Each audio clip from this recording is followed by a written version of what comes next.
Olá, pessoal, tudo bem com vocês? Eu sou o André e é um prazer ter vocês aqui nesse momento nos assistindo e a você também que está aí nos acompanhando no YouTube ou pelo Spotify. Estamos começando mais uma aula do Praticadamente. E hoje teremos a nossa convidada especial, a nossa diretora-geral do Praticadamente, que é a Lilian Flig, que vai falar sobre o tema Superando a Síndrome do Ninho Vazio através da hipnose. Ela irá compartilhar a sua experiência do uso da hipnose como uma ferramenta para que você possa potencializar a sua prática terapêutica. Mas antes de passar a palavra para a nossa palestrante, eu só gostaria de lembrar que estamos em todas as mídias, como o Instagram, o Spotify, YouTube, Facebook e também no WhatsApp. E você que está aí nos assistindo essa gravação no YouTube ou no Spotify e gostar dessa aula, não se esqueça de dar o seu like e de inscrever no canal, tá? E também compartilhar. E também gostaria de passar para vocês uma novidade que nós temos, que é o nosso novo patrocinador, Therapy. Therapy é uma plataforma de gestão para terapeutas que vai te ajudar a organizar seus clientes, serviços, tarefas e eventos. Tudo de uma forma simples e prática. Ah, e também você encontra cursos dentro da plataforma, ok? Não se esqueça, aí na nossa descrição vai estar o link da Therapy. Se você estiver interessado, vai lá e pesquise, tá? Lilian, agora eu vou passar a palavra para você. É, Olá, pessoal. Para quem está aqui, boa noite. Para quem nos assiste pelo YouTube ou Spotify, bom dia, boa tarde, boa noite, como o pessoal costuma dizer, né? É uma alegria estar aqui. Eu sou Lilian Flick, para quem não me conhece. Sou uma das gestoras do Praticadamente. E vamos hoje falar sobre como superar ou superando a síndrome do ninho vazio através da hipnose, né? Através da hipnose clínica. É um assunto bem interessante, mais comum em mulheres, por isso que nós trouxemos nessa semana aqui. Nós vamos ter o Dia das Mães agora, né? Mês de maio, mês muito lembrado como um mês, assim, até para muitos, como um mês feminino, né? Então, nós resolvemos trazer esse tema, que é um tema que às vezes a pessoa tem e não sabe que tem.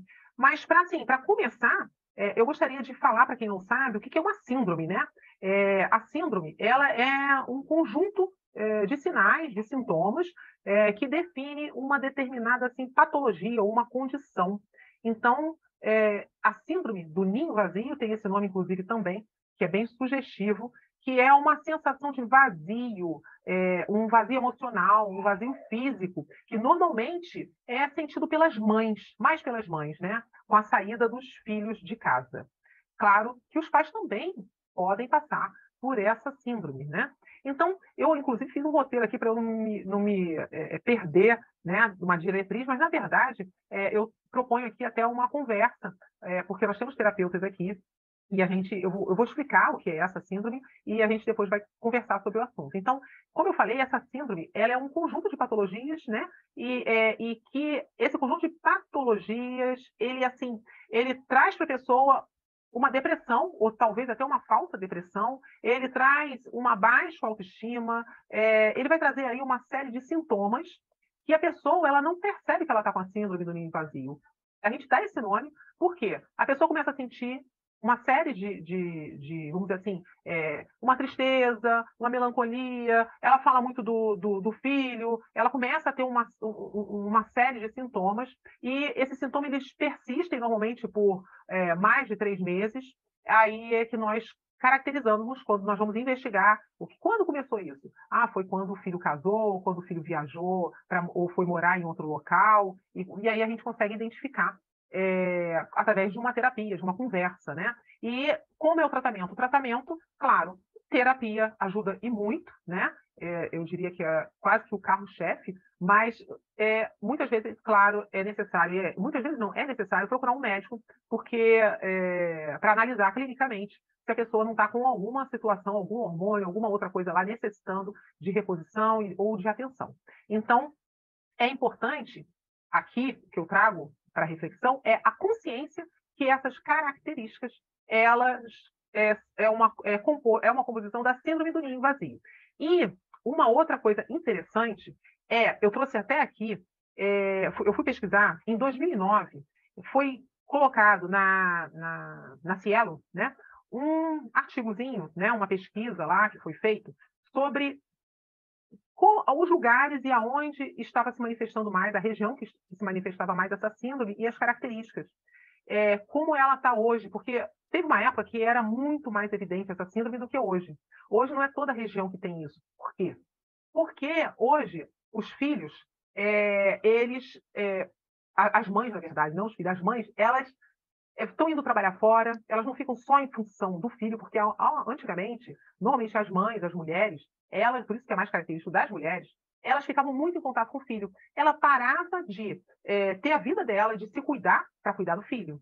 Ela deixava de sair para cuidar do filho. Ou seja, ela vivia em função do filho. Então, quando esse filho fica independente, se muda, vai morar sozinho, ou casa, ou vai para outro estado, ela sente esse vazio. Ela fica sem função, na verdade, né? Ela perde a função dela. E isso, hoje em dia, não é tão comum, porque normalmente a mulher, ela está trabalhando. Ela tem uma ocupação, ela tem uma função, não é só o filho.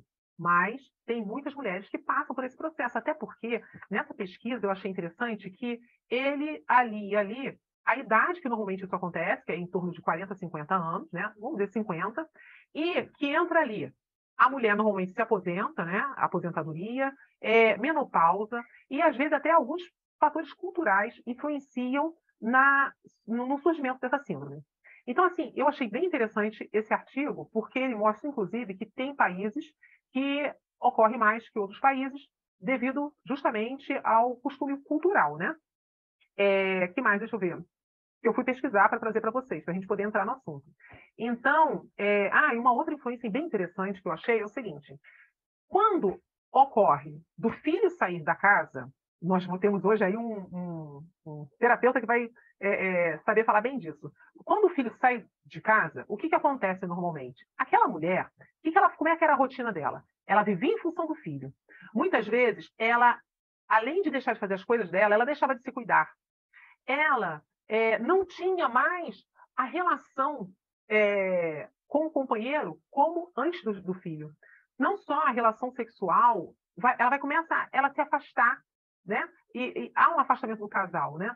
Então, quando o filho sai de casa, eles têm mais tempo. E aí? O que fazer? E aí surge uma questão para a mulher. Não é só a questão de ela não ter mais a rotina sexual como tinha antes. É também a questão de ela se olhar e ver que ela não tem o mesmo corpo e ela não está do mesmo jeito antes do casamento, ou na época do namoro, ou na época que a vida sexual era mais ativa. E aí ela se olha e ela se julga. E às vezes isso faz com que também crie um afastamento. E ela cria uma evitação com relação ao marido, e aí entra aí uma série de coisas, cada caso é um caso, e mais uma vez é uma situação que a terapia ajuda muito, e a hipnose principalmente, né? Como é que a terapia e a hipnose vai ajudar? Ela vai ajudar aumentando a autoestima, ela vai ajudar tirando a pessoa aquela importância que ela dá para certas coisas que não são tão importantes assim, e uma série de outras coisas lá, mudando o foco e a visão, porque é aquele negócio, né? Hipnose é foco, concentração, e aí você tira o foco daquilo que te incomoda, daquilo que não é necessário, e você consegue, assim, ter uma mudança de vida, uma mudança de emocional, uma melhora emocional. Então, assim, são itens bem importantes e que nós, como terapeutas, temos que ver, temos que estudar, temos que observar, que às vezes a gente pega uma pessoa que vai, ela não vai, olha, veja bem, a pessoa não vai procurar a terapia porque, olha, eu vim aqui porque eu estou com a síndrome do ninho vazio. Não. Eu vim aqui porque a minha vida com meu marido está horrível, eu vim aqui porque eu estou depressiva, eu vim aqui porque eu falo mais da mulher, porque normalmente é a mulher que faz esse papel, ou fazia principalmente, mas lembrando que tem homens que cuidam do filho, tem muitos homens que fazem esse papel, né? E aí a pessoa vem, chega lá, olha, eu vim aqui porque eu não consigo fazer isso, eu não consigo ter ânimo para fazer as coisas da minha vida, e vão aí outras coisas mais. E aí, quando você vai investigar, quando você vai ali, durante a terapia, você percebe que o que ocorre com essa pessoa é uma síndrome do ninho vazio. Então, isso é importante para nós, terapeutas, e também para as pessoas que não são terapeutas e que percebe que está se sentindo fora do contexto, de uma forma geral, meio perdido, e que pode procurar um tratamento adequado. Bem, isso é todo vamos dizer assim, um inicial de uma explanação que eu trouxe para as pessoas, né, que, na verdade, como já estávamos conversando em off aqui antes de começar a gravação, nada mais é do que a gente cuidar de uma pessoa que ela está sentindo uma certa solidão, né? Que foi o que o Irmo falou agora há pouco. Então, assim, eu agora gostaria de abrir para os colegas terapeutas participar aqui conosco, né? Se tiveram já alguma experiência assim, se já trataram de alguém assim, se já passaram, até mesmo tem gente que tem terapeuta, gente, terapeuta é gente. Terapeuta também passa por algumas situações, já passaram por essas situações. O que vocês podem contribuir? Eu falei já aqui, já citei que o Irmo, em off, já contribuiu 2 vezes, né? Então eu estou trazendo aqui, abrindo aí para que vocês contribuam aí com a experiência de vocês. Quer começar, Irmo? Então, a síndrome do ninho vazio, eu acredito muito que países que têm uma ligação mais forte com o filho, né, que são países latinos, a Europa também. Na Europa, uma pessoa com 35 anos é jovem, né?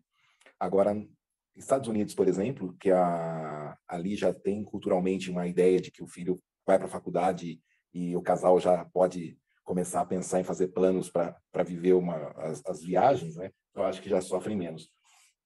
Mas o ponto que você colocou de que a mulher que se dedica exclusivamente a isso, realmente, quando o filho vai para a faculdade ou sai de casa, ela perdeu a função, né?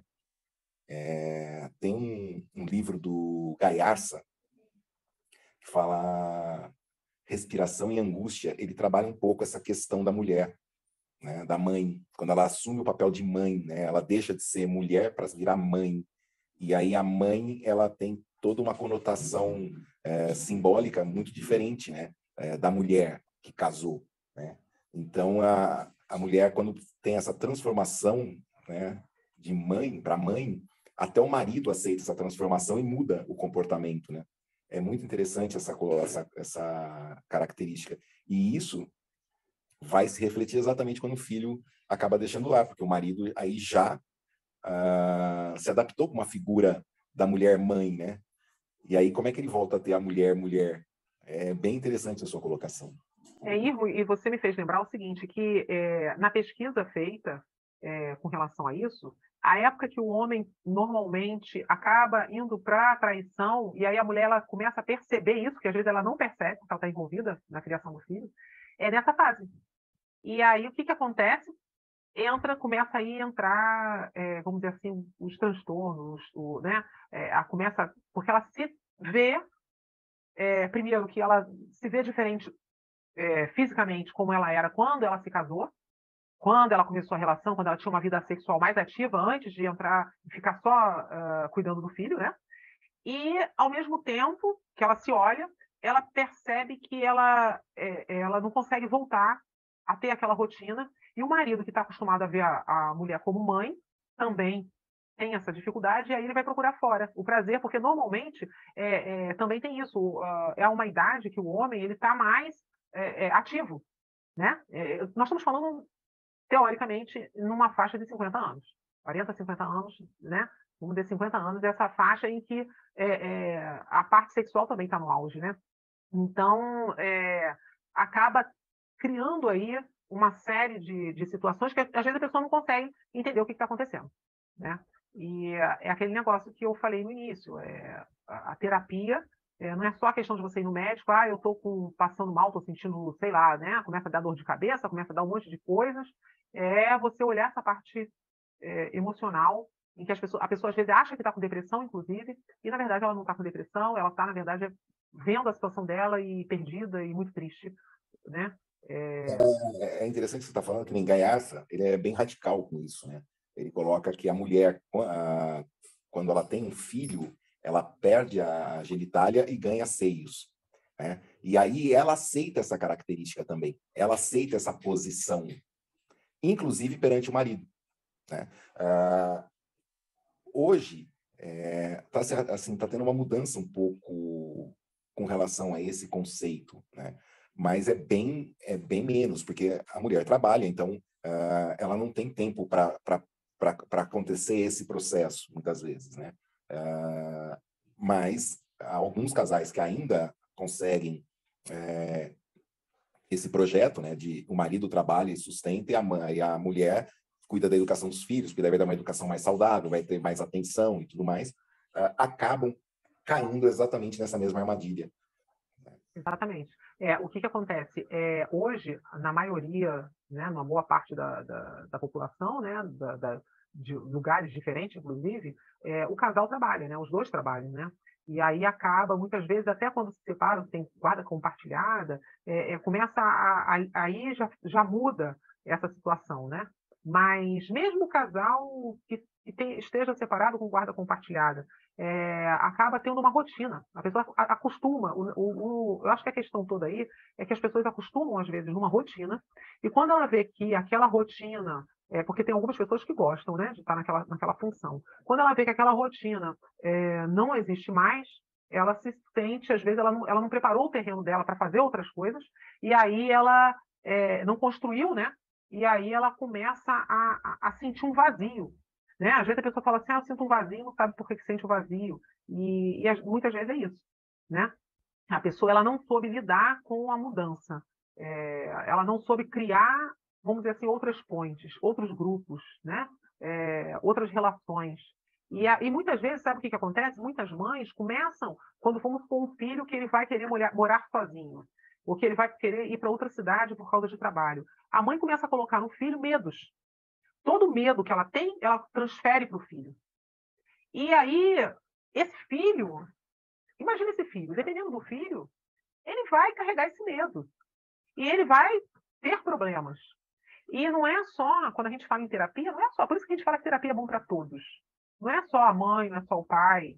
É a pessoa que está mudando de vida, que está querendo se solidificar numa situação. Ao fazer terapia, ela tem uma visão melhor, porque ela vai se conhecer, ela vai saber se aquele medo é dela ou é de alguém que está colocando nela.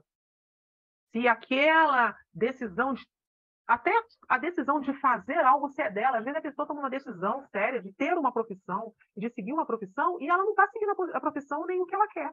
Ela está seguindo o que o pai, a mãe ou a outra pessoa e que influenciou ela acha melhor.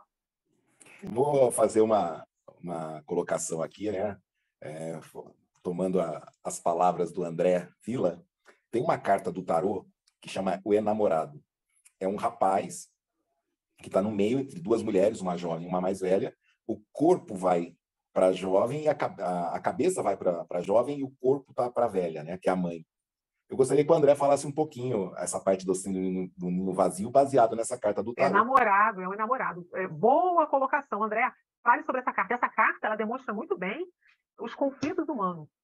Conflitos humanos. Na verdade, a gente está em níveis, em uma eterna jornada. Boa noite a todo mundo. Obrigado, Irmão, por ter feito a referência ao tarô, né? Ao símbolo do hexagrama, que é o símbolo de 6 pontas, onde fala que o equilíbrio é a junção do triângulo para baixo e o triângulo para cima, e o equilíbrio do masculino e feminino. E vai cair direto no deck dos enamorados. Porque o namorado, quando a gente fala de namorado no tarô, a gente, nossa, pelo menos pelo conhecimento que me cabe, é que a gente está no aflorar da vida. E o aflorar da vida é deixar o velho para trás e escolher o novo. E você acaba fazendo escolhas. Então você tem que decidir, a mãe ou a esposa, né? São decisões que a gente faz que levam a gente ao próximo nível. Então, a gente conhece muitos homens maduros, de 40, 50 anos, que ainda estão carregando a mãe, né? Ela, simbolicamente, tem a necessidade de ser amamentado, de ser acolhido e tudo mais. E o 6, ele fala sobre isso, né? Sobre escolhas da sexualidade, da vida, do desfrutar da vida, né? Do se alimentar, de experienciar. Interessante, hein, André? Não sei se você tem essa carta aí à mão, se as pessoas quiserem ver, você puder mostrar, porque eu diria que essa carta ela simboliza muito bem a síndrome do ninho vazio, que é justamente quando você está fazendo essa mudança, né, André? Do novo para o velho, é uma transição, né? E quem não sabe, o enamorado, que número mesmo? É o 6, o enamorado? 6. 6, né? O síndrome do ninho vazio é quando você completa a sua missão e você olha para para a missão e falar assim, e agora? Para que que eu servo? Para que que eu sirvo? Então, a síndrome do ninho vazio é como o... Ai, Teta Pound. Isso. Bora lá, aguenta aí. O André vai mostrar agora essa carta, que ela é uma simbologia, é bem interessante. Ela fala muito sobre tudo isso, né? A síndrome do ninho vazio fala de um vazio existencial que a gente vive e que são escolhas que a gente faz, né? Então, existe uma necessidade de evolução. Então, você tem uma proteção, ou seja, você tem a intuição de que é o momento. Você sente o desejo de ir para o mundo, mas ainda não sabe sair da casa. Isso na perspectiva de quem precisa, né, Lau? Isso, deu para ver bem a carta. É. Dois caminhos, né? Então, ela é protegida pelo sol, ela é guardada pelo anjo, ela tem uma referência simbólica de Adão e Eva, né? De escolha, da sexualidade, do aprender, do descobrir, dos impulsos de Gaiarsa, que ele fala, né? Ele fala sobre as dificuldades que você vai enfrentar com a montanha, mas é uma carta toda clara. Então, ela fala que não é uma carta de escolha de peso. É Exatamente. isso. Né? Exatamente. O André colocou bem aí, essa carta eu achei bem lembrada para simbolizar a síndrome do ninho vazio. O André até colocou aqui em destaque, né? Esse é o arcano 6. 6. É. Os enamorados, né? Ele é o arcano da dúvida, né? Ele representa aquela estrela de 6 pontas. E essa carta é bem diferente do tarô de Marcélia. O tarô de Marcélia é bem... É bem um homem, e você vê o conflito entre a mente e o corpo ali, né? Cada tarô tem um desenho específico, mas ele basicamente, né, o significado é o mesmo, né? E uma coisa interessante, Lili, é que assim, o formato dos pés, quem tem os dedões dos pés levantados, por exemplo, gosta de ser prestativa, gosta de ajudar, tem uma dificuldade, senão e acaba vivendo mais a vida do outro. Né? Então, mães que com dedões losangulares, elas tendem a vivenciar, a viver a vida do filho e se integrar, assim, se entregar de corpo e alma aquilo, e depois ela vai sofrer um pouco mais do que aquelas mães que já têm as unhas visíveis, dedão quadrado, né? Porque essas mães já são mais, não vou dizer controladoras, elas já são mais mafiosas, sabe? Aquela matriarca que manda e todo mundo obedece, né? E ela está sempre preocupada com a casa, preocupada com os filhos, mas não é só com o filho, é com tudo. Ela é manipuladora, né? Ela centraliza o ninho. Quem tem o dedão quadrado, base das unhas visíveis e que a unha não encrava no dedão, eles são mais castradores, né? Mas não é um castrador ruim, mas muitas vezes acaba sendo. Então, é ruim, irmão, é ruim. É bom mencionar que o dedo que você está falando é o dedo dos pés. Sim, gente. Olha só, vocês estão vendo aqui que temos vários terapeutas, né? Um que trata com os pés, outro com o tarô. E temos vários terapeutas, e por isso que eu digo que a terapia é importante. Às vezes você vai num tarô terapêutico e você percebe isso tudo e você faz a mudança. Você vai numa análise dos pés e você se percebe, se conhece e faz a mudança.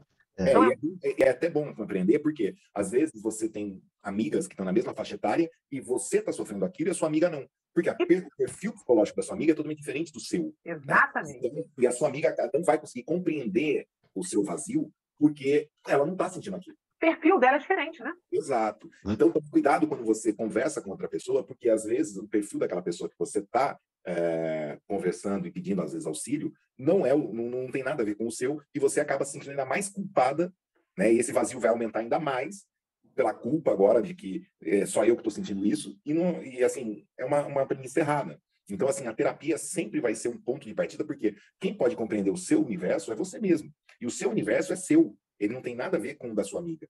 Então, deixar bem claro isso. A síndrome do ninho vazio existe, sim, maior e menor grau para todo mundo. Só que tem personalidades que elas, assim, os filhos era mais uma coisa durante o dia dela.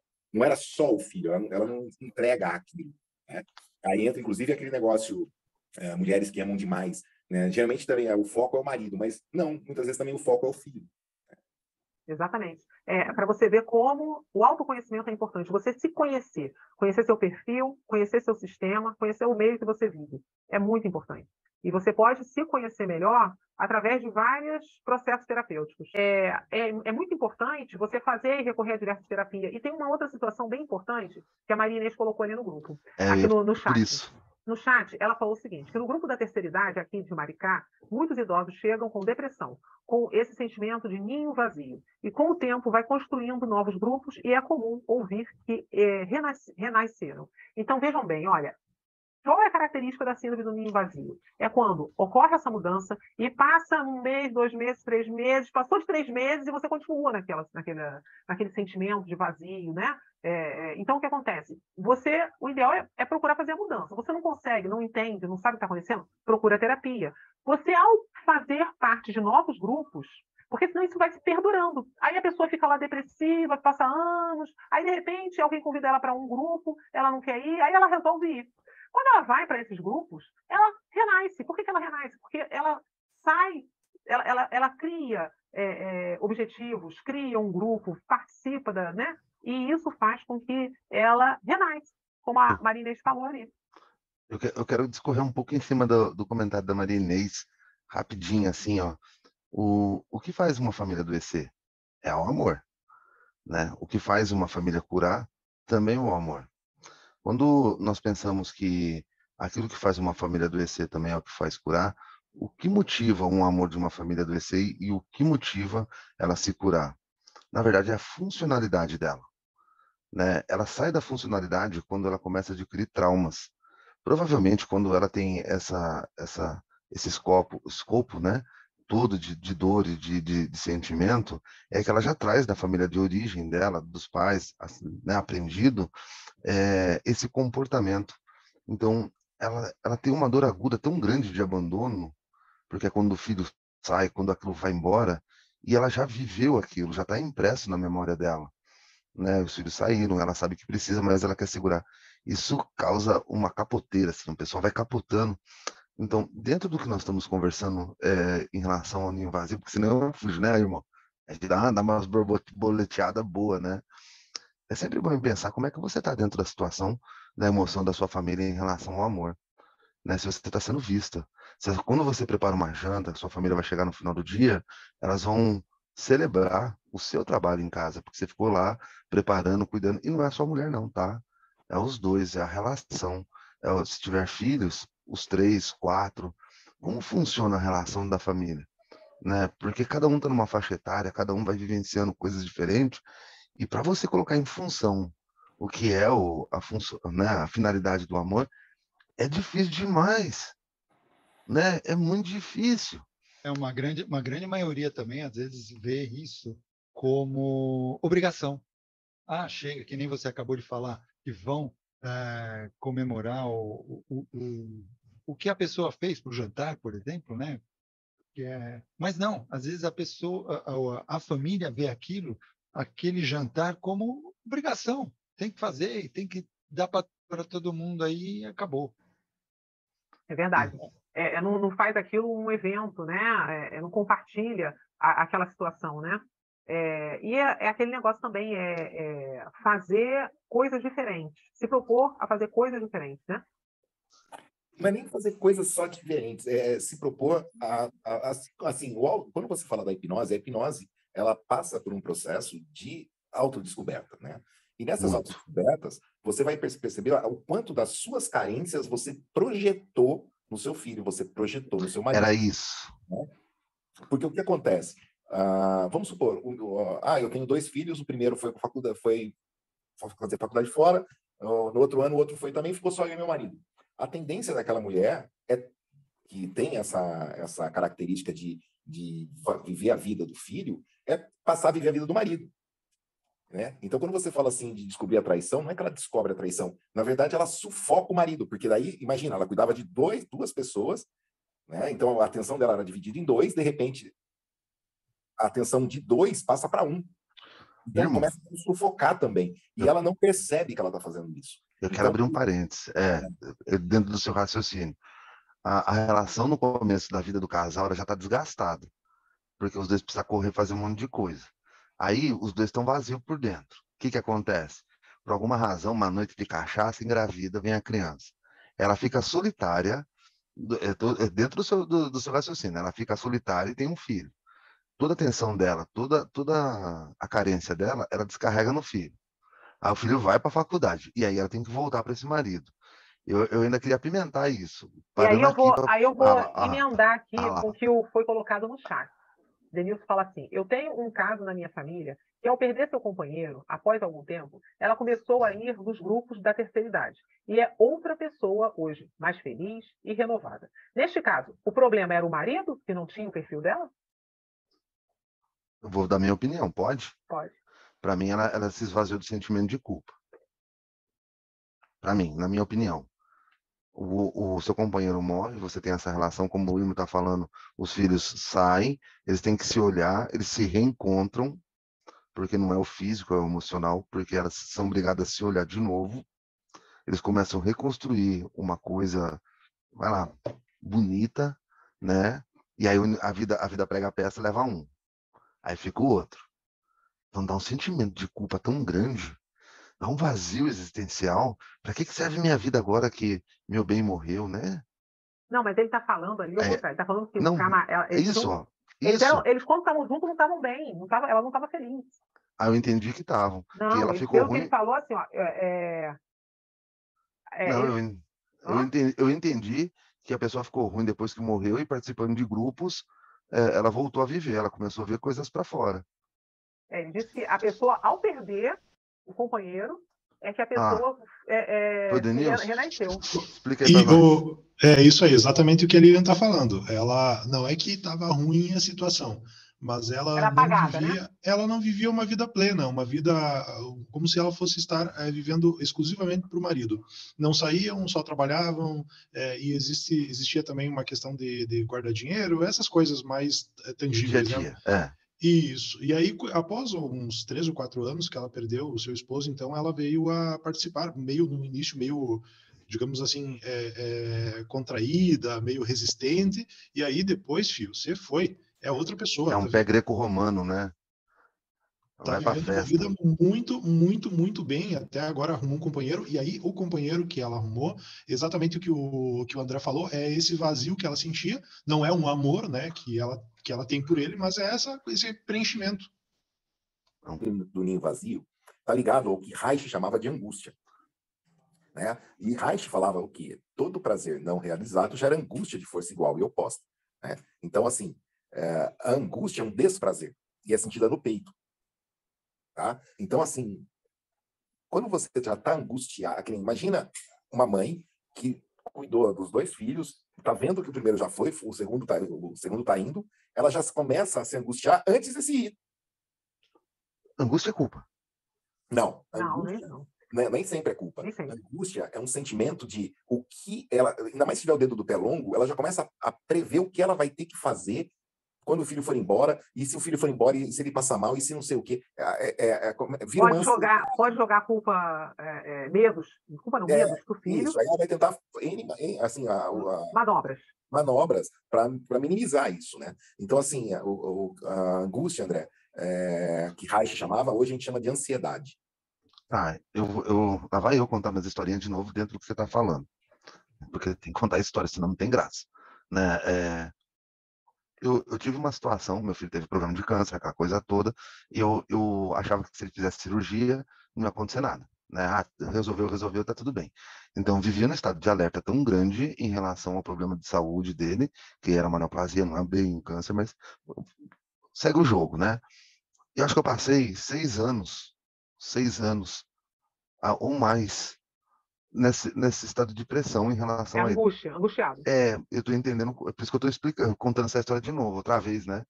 Mas eu vou falar uma coisa pra você, tem uma culpa que eu sinto nessa história toda, porque um dia eu fui no consultório, o onco, sei lá como é que fala agora, já fugiu, essa dor já foi embora, mas assim, ele deu alta para ele. E eu senti um vazio tão grande, uma tristeza tão profunda. É a síndrome do ninho vazio. Porque eu me senti culpado dele estar recebendo alta. E a primeira coisa que parei quando eu saí do hospital foi olhar para os lados e falar assim, para que eu sirvo agora? Não é ele está curado. O que você sentiu foi, eu agora não sou mais necessário. É descartável. Não é culpa, é o vazio, né? É o vazio. Então, mas é angústia. Isso é angústia. Sim. Eu me senti angustiado quando ele recebeu alta. E me sinto culpado por me sentir angustiado. Porque assim, quando você está numa sequência, né, automática de vida, né, que a gente chama de rotina ou hábito, quando você quebra isso, você fica perdido. É a mesma coisa de uma pessoa que trabalhou a vida inteira e no dia seguinte ela acorda, ela está aposentada. Ou ela foi Muitos mandada morrem embora, logo né? depois. Muitos morrem logo depois da aposentadoria. Então, Ficam doentes. ela perde o referencial dela, quem eu sou. Ela Perde era o referencial. e essa perda do referencial está muito atrelada ao síndrome do ninho vazio, porque a mulher perde o referencial. Só que daí ela era mãe, ela não era mais mulher também. Então é uma situação que agrava mais, porque aí ela deixa de ser mãe para voltar a querer ser mulher, e aí ela percebe que o tempo passou. Vai ter que recomeçar. Não, o tempo passou. Não, né? mas aí ela olha para ela, o corpo dela não é mais o mesmo. Ela não tem mais a disposição que ela tinha. Tem uma série de coisas que mudaram nela. Olha, mas eu vou contar para quem estiver assistindo em qualquer momento. Isso vai passar. Ele vem em ondas às vezes, porque se isso é o que nós estamos conversando hoje, é o que eu senti e às vezes eu sinto, ele passa. Passa, E mas você às vai vezes descobrir. é necessário, muitas vezes, ajuda. A pessoa às vezes Não, não com consegue sair disso certeza. sozinha. Com certeza. Porque tem gente que acha que vai conseguir sair sozinha, mas não é bem assim. Ainda mais que eu tenho 6 dedão no pé, né? 6 dedos no pé. Não tenho 5. Não, é assim, André, só para você entender. Quando você está aqui, por exemplo, hoje, a pessoa que estiver ouvindo isso, ou está ouvindo aqui com a gente, ou vai ouvir futuramente, o seu depoimento é muito bom, porque essa culpa... É culpa. Essa culpa que a pessoa sente por estar angustiada pela felicidade do outro, agrava a situação de angústia nela. Porque ela não compreende ela mesma. A partir do momento que você está ouvindo esse áudio, vendo esse vídeo depois, e você passou por isso, você começa a se identificar com o André e você começa a perceber, poxa, é natural eu sentir isso. E é natural mesmo. Então não tem culpa, porque é um processo natural. Porque você se entregou tanto àquilo e aquilo pressionou tanto você por algum tempo, né? Imagina o estresse teu com relação ao seu filho. Será que meu filho vai... Né? É óbvio que você queria que a hora que o médico desse você soltar champanhe e sair. Mas aí entra... tudo bem. Ele tem... E agora? Irmão, você falou uma coisa importante. É a culpa por ficar triste, porque você não é mais necessário. Mas, na verdade, a culpa é porque o outro está feliz. É como se você se sentisse que quisesse a infelicidade do outro, mas não é isso. E aí é um conflito de emoções da pessoa. A pessoa não se entende nessa situação, não? Na verdade, eu vou falar pela minha experiência, tá? Eu não sei como é que cada um que está assistindo, não vou... não é o outro, é você. É você. Você não é o outro não tá nem sabendo que você tá com isso. Você não tá feliz e triste porque o outro tá, entendeu? Não, assim, André, só para ver se eu consigo explicar. É assim, gente. Quando você está numa situação que nem o André estava, ele foi negligenciando ele para terceiro, quarto, quinto plano, primeiro plano, segundo plano, terceiro plano, é o filho dele. Então, quando ele está na roda viva, tranquilo, isso dá para postergar. Só que a hora que vem o diagnóstico que ali teve um ponto de parada, toda a avalanche que ele foi jogando para trás, veio junto de uma vez só. Então, o que ele sentiu ali foi o baque dessa avalanche de ter se negligenciado ele mesmo por tanto tempo em prol do filho. Então, nessa hora que você tem o alívio, a descarga de alívio de um diagnóstico positivo, vem tudo que você negligenciou naquele período todo de você de dedicação de uma vez só também. Pum. Por isso que vem a sensação de desespero e angústia, que leva também à culpa, entendeu? Não, mas o que o José falou é disso que nós estamos falando, José.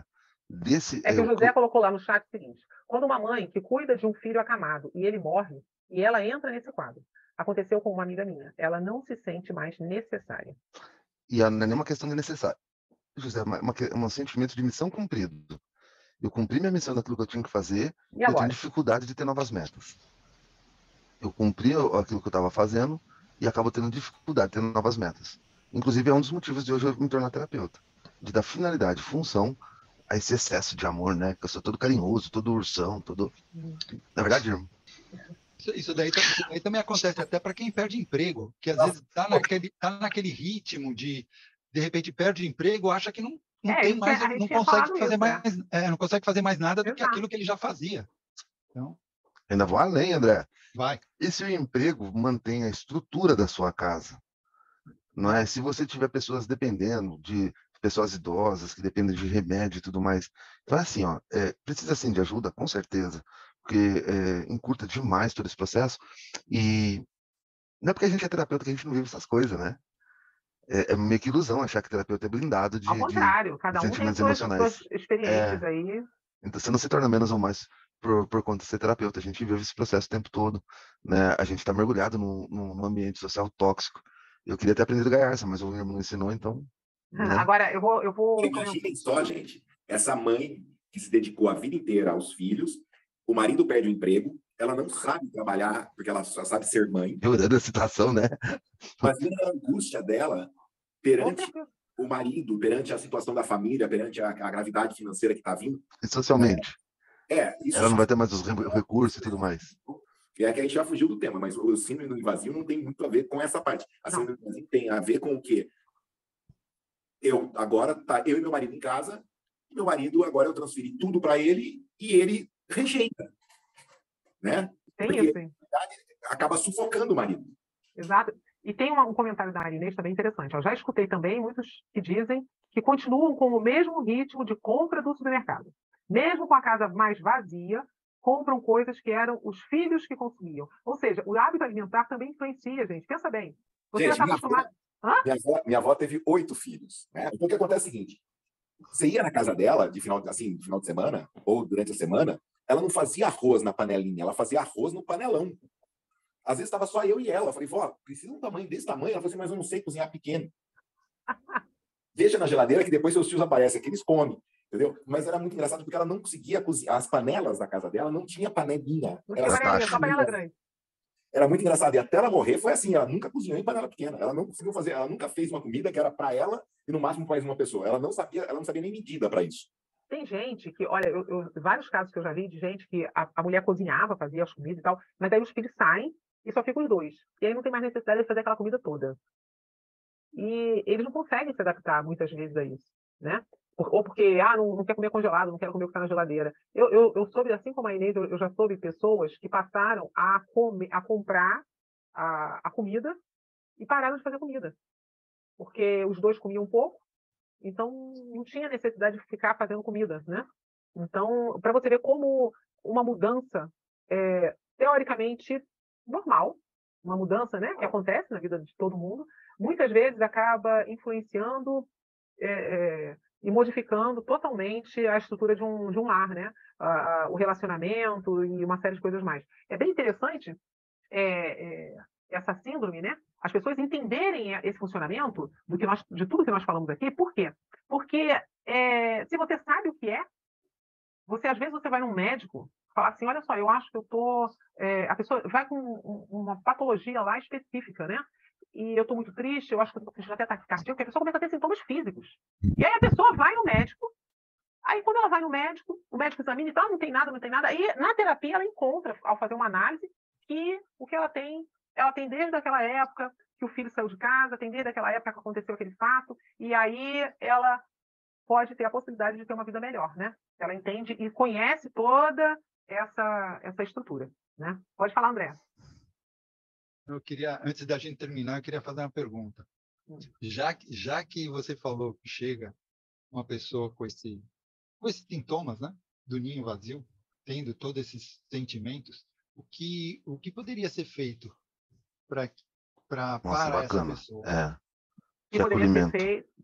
Que nem você falou. Chegou essa pessoa. Que foi no médico e tal, que nem você estava comentando. Aí chegou para um terapeuta e acabou descobrindo esse... O recurso. Ótimo. Então, qual o recurso que nós podemos dar para essa pessoa? Normalmente, o que nós fazemos? Nós ajudamos a pessoa a ela olhar a estrutura dela, porque cada pessoa tem um funcionamento de um sistema. Nós conversamos com essa pessoa, ajudamos aquela pessoa a se ver, porque ela parou de se olhar.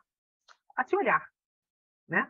A olhar o que ela gostava e que ela não faz mais, a olhar coisas que ela fazia, coisas simples, às vezes até a comida que ela comia e que ela passou a comer diferente porque o filho ou as pessoas comiam de forma diferente.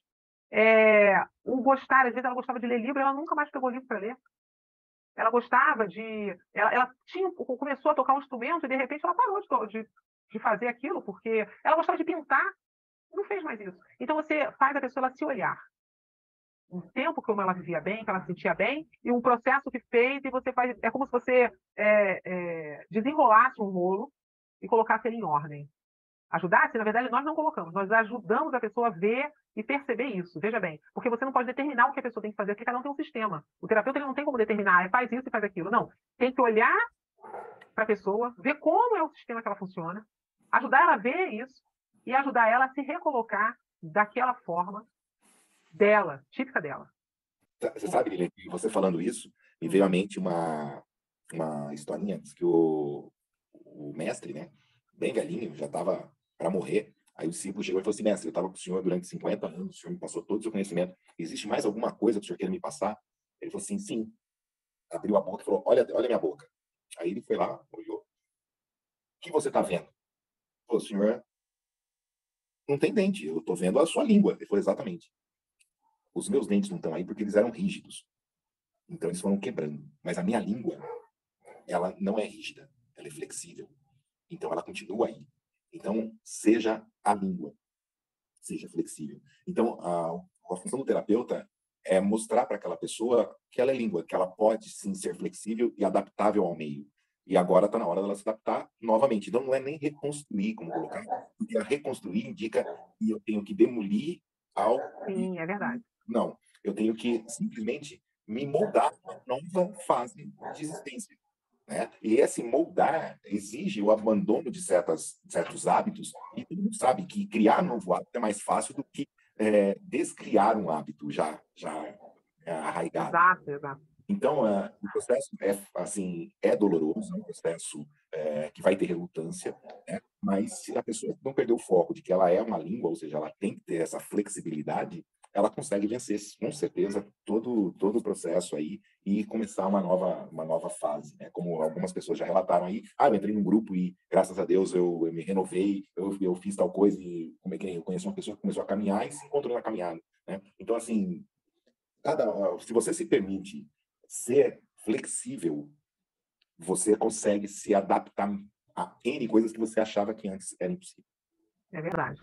É verdade. A flexibilidade de ser, assim, ser igual água, né? O erro que você está falando também é uma metáfora que o pessoal usa, né? Tô moldando a situação, né? Essa é o melhor caminho. E se conhecer, né? Como vocês viram aqui, as terapias ajudam muito a gente a se conhecer. Ao nos conhecermos, a gente consegue saber qual a melhor decisão e qual o melhor caminho para a gente seguir, né? Porque quando você não se conhece, né? Aquela história da Alice, né? Se você não sabe o caminho, qualquer caminho serve. Então, o ideal é você saber, se conhecer e para você saber para onde que caminho seguir, né? Bem, é um caminho sem culpa, né? Porque assim, todo mundo vai desse lado, tudo bem. Todo mundo está indo desse lado, mas eu estou indo desse lado por causa disso. A pessoa que consegue compreender, ela consegue explicar para as outras pessoas. Agora, quem não se compreende, não se explica nem para si mesmo e sofre. Né? Exatamente. O Denilson comentou aqui, vou ler o chat aqui, a gente tem que começar a encerrar, que já tem mais de um tempo, né? Uma hora. Vai dar 1 hora já, eu acho. E se o parceiro não está preparado e não sabe lidar? Acontecem as brigas e até separação. Quando tem essa síndrome do ninho vazio, às vezes o companheiro realmente não sabe lidar com a situação. É o que nós realmente tínhamos comentado aqui, né? Ele às vezes não consegue, o marido não consegue lidar com a situação, e aí se a pessoa não, a mulher, né, ou a pessoa que está com problema, se ela não procurar ajuda, se ela não tentar resolver, ela está fadada à separação. Né? De qualquer jeito, viu, Denilson? Isso é verdade. Já não está dando bem de um jeito, não está dando bem do outro, isso é só uma gota no copo d'água cheio. Exatamente. Esquenta a cabeça com isso, não, vai dar ruim mesmo. Então é isso. Andréia, eu acho que mais alguém gostaria de fazer algum comentário, alguma contribuição? Fiquem à vontade. A Maria Inês falou: reconstruir é igual a revigorar, se recolocar com vigor. Então, reconstruir é isso. Tá parecendo um anjo do vigor, né? É revigorar, se recolocar com vigor. Então, vamos nos recolocarmos com vigor na nova vida que se apresenta à frente, e aí vamos viver melhor, né? A Grace está falando: meu ninho está cheio. Ninho está cheio por muito tempo. Tá cheio de ninho. Ela está cheia com o ninho dela ainda está cheio, ainda não esvaziou não, né, Grace? O meu ninho também está cheio. Eu tenho um bebê, né, de 1 ano, então assim... Já vai demorar muito. O Gleide, eu sempre tive essa preocupação para quando a minha filha, ainda mais que a filha única, né? Quando sair, eu tô sempre fazendo várias coisas e tal, para justamente não entrar nessa síndrome, né? Porque é uma delícia, ainda mais se você curte ser mãe. Aí o negócio pega, porque nem toda mulher, gente, tem uma outra detalhe, nem toda mulher gosta de ser mãe, nem todo mundo é obrigado a gostar. Exato, isso é importante ser mãe tem que gostar. E tá tudo bem. Tem gente que cumpre a função, mas não gosta. Aí tá tudo bem. que Agora, aprecia a aquela que solitude. gosta, igual eu, que gostava de dar mamar, e agora eu gosto de fazer parte, eu gosto de participar, entendeu? Lilian, fazer festa de aniversário é uma delícia. Então, como você gosta dessas coisas todas, aí com certeza, a gente tem que se preparar, porque a gente vai sentir. A gente vai sentir. É um fato. Mas se você se prepara, você não sente tanto. Você só vai ficar naquela coisa assim no início e depois vida que segue. Entendeu? Depois a vida que segue. E é assim que a gente tem que ser. Por isso que é bom conhecer o que é essa síndrome, os sintomas e tal, aonde procurar ajuda se for preciso, a gente já preparar o terreno para não cair numa situação dessa. Entendeu? É muito importante. Ô, Lilian, não sei se dá tempo de fazer mais uma pergunta, estamos quase encerrando. Pode. Mas a questão é a seguinte: quando a gente conhece a síndrome e sabe ver com clareza os sinais e sintomas, como chegar na pessoa que está sofrendo com essa síndrome e explicar tudo isso para ela de uma forma com que ela entenda e busque a terapia? Bem, você pode conversar com a pessoa que existe essa síndrome, você pode falar com ela agora. Esclarecer, né? Porque é o conhecimento, né? Conhecer isso é importante. Você pode conversar com ela sobre isso, mas você não pode falar com ela, você tem que fazer terapia. Você simplesmente fala, olha, isso daí, você está parecendo que você está com uma síndrome, eu vou falar. Aí você comenta o que é. Se a pessoa, ao meu ver, quiser, porque a gente não tem como forçar alguém a fazer terapia. Não vai funcionar. Não funciona. Falar por metáforas, digamos assim? Não, fala mesmo. Existe a síndrome invasiva. É assim que a pessoa se sente, tal. Você já ouviu falar? Não sei o quê. Eu tenho uma amiga, ou então você fala assim, o melhor recurso é esse. Eu tenho uma amiga minha, nossa, ela está passando por uma situação.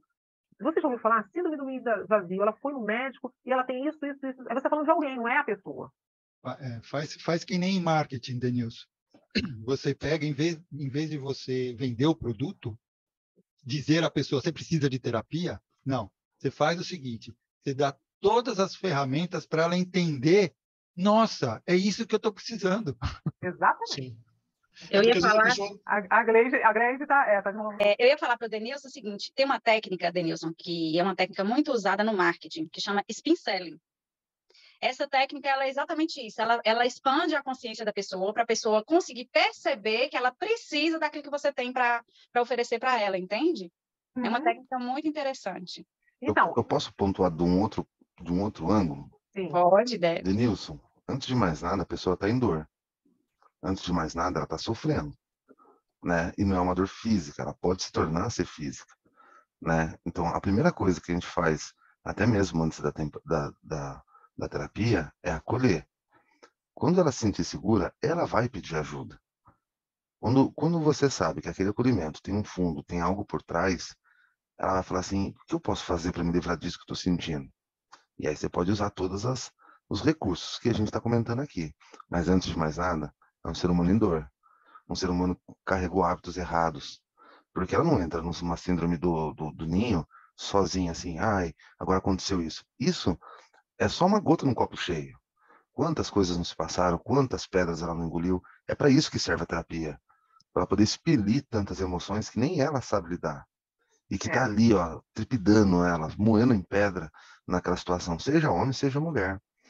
Quando eu vivi essa situação, e eu não sei se é, porque a nominalização foi o que menos importou, eu queria chegar no estado de leveza. Então, quando eu recebi o acolhimento, falei assim, isso aqui faz diferença, isso aqui alivia, consigo pensar, hoje eu consigo dormir, né? Porque eu tô triste com uma coisa boa. São sentimentos confusos, não é? É um ser humano. E que cada ser humano que tiver essa denominação, né, que é a síndrome do ninho vazio, ela tem uma história por detrás disso para contar. E aí sim a terapia entra ativo e a hipnose potencializando. Claro, a hipnose potencializa as técnicas, né? E às vezes, para começar uma terapia, um abraço é o primeiro passo. É verdade. Né? Se você conhece uma pessoa e ela tem essa síndrome, ela precisa de alguém, ela precisa entender que ela não está vazia no ninho, que ela tem um network, que ela existe pessoas da relação dela, que ela esqueceu ao longo do tempo. Ela esqueceu daquele monte de amigos. Ela não liga mais porque estava cuidando do filho, se vai trabalhar ou não, se vai para a escola ou não. Ela esqueceu tudo aquilo. Então, começa a dar atenção que as pessoas voltam, né? Aquilo que você joga, você recebe de volta. Então, quando você tiver que ajudar alguém, antes da acolhimento, é olhar que é um ser humano e que ele está em estado de dor. Aliviou a dor, vamos para o curativo tratamento. Exatamente. Esse é o meu ponto de vista, tá? Não respeitando a opinião diferente. E a conversa está muito boa, mas nós temos que encerrar, que já tem mais de uma hora aqui. Daqui a pouco o André, eu já vi que o André já postou a cabeça lá umas 2 ou 3 vezes. E se ficar muito longo, ele diz que realmente o pessoal não tem muita paciência de ficar assistindo, né? Mas a gente pode conversar até depois. Mas eu agradeço a todos aqui, a contribuição de todos, foi muito bom, muito gostoso esse papo. E gostaria de lembrar, eu acho que o André vai colocar ali no final do vídeo o contato das pessoas aqui que participaram, o André sempre coloca, e se alguém quiser entrar em contato, temos vários terapeutas aqui, né? Nós que falamos aqui, todos somos terapeutas, que vocês ouviram, né? E fiquem à vontade de entrar em contato, né? Muito obrigada, André, é com você. Então, estamos encerrando mais uma aula sensacional, hein? Obrigado, Lilian, pela contribuição. Obrigado a todos que participaram aqui, ao André Vila, a Gleide, a Marinês, o Denilson, José Fernandes, o Irmo também, e todos aqueles também que entraram e já saíram, tá? Então, a gente agradece a vocês que participaram aí ao vivo, tá? E também aqueles que vão estar assistindo aí no YouTube ou no Spotify. Espero que tenham gostado e aprendido um pouco mais dessa nossa ferramenta, que é a hipnose. Tá? E para continuarmos evoluindo juntos, eu convido a todos a interagirem conosco, deixando seus comentários, sugestões e feedbacks. Isso é muito importante para que possamos melhorar sempre e trazer o melhor conteúdo para vocês, ok? Não se esqueçam de curtir, compartilhar e de se inscrever no YouTube e em nossas redes sociais. E assim, juntos, podemos fazer a diferença na hipnoterapia e transformar a vida das pessoas. E também, se você quiser mais informação sobre o nosso patrocinador, que é a plataforma Therapy, não se esqueça de ir à descrição desse vídeo, que você vai encontrar o link e você vai conseguir ter mais informações, tá ok? Então, vamos nos despedindo e a gente se encontra na nossa próxima aula do Praticadamente. Até lá, pessoal! Até lá, boa noite.